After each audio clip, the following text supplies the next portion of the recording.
मनोज जरांगे तिकडे निघाले, त्याकडे ओबीसी नेते लक्ष्मण हाके ज्या पद्धतीचा संघर्ष समाजात पसरत चाललाय, विष जाती विष, ते काय काय होणार आहे? एक तर जरांगेची भूमिका योग्य आहे का हाकेंची भूमिका योग्य आहे? काय नेमकं कायदा काय?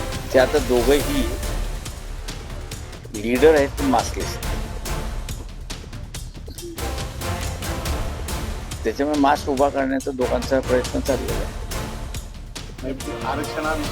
आरक्षणाविषयी नाही, ओबीसी आरक्षण जे आहे ओबीसी आरक्षण लागू झालं ना, नाही पण त्याच्यामुळे आता हाकेंना भांडण्याचा अधिकार राहिलेलाच नाही. हाके म्हणतायत की ओबीसी आरक्षण जे आहे ते फडणवीस, एकनाथ शिंदे आणि अजितदादांनी संपवलंय महाराष्ट्रात असं म्हणतायत. म्हणजे कुणबीला जे दिलं त्यातून ते आरक्षण ओबीसी संपवलं असं म्हणतात. कुणबी प्रमाणपत्र हजारो वाटली असं ते असे ती वाटली गेली एकनाथ शिंदेच्या कालावधीमध्ये. ते आहे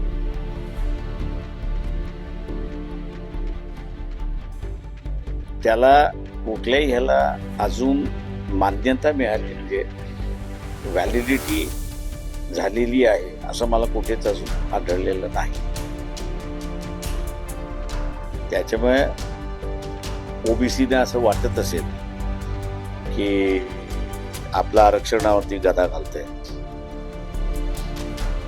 तर ओबीसीने राजकीय झालं पाहिजे आणि ओबीसीने ही भूमिका घेतली पाहिजे मग की आम्ही ओबीसी शिवाय इतर कोणालाच मतदान करणार नाही. उमेदवार हा ओबीसी असेल त्यालाच आम्ही मतदान करू. हाकेने ही भूमिका घ्यावी आणि प्रचाराला लागावं.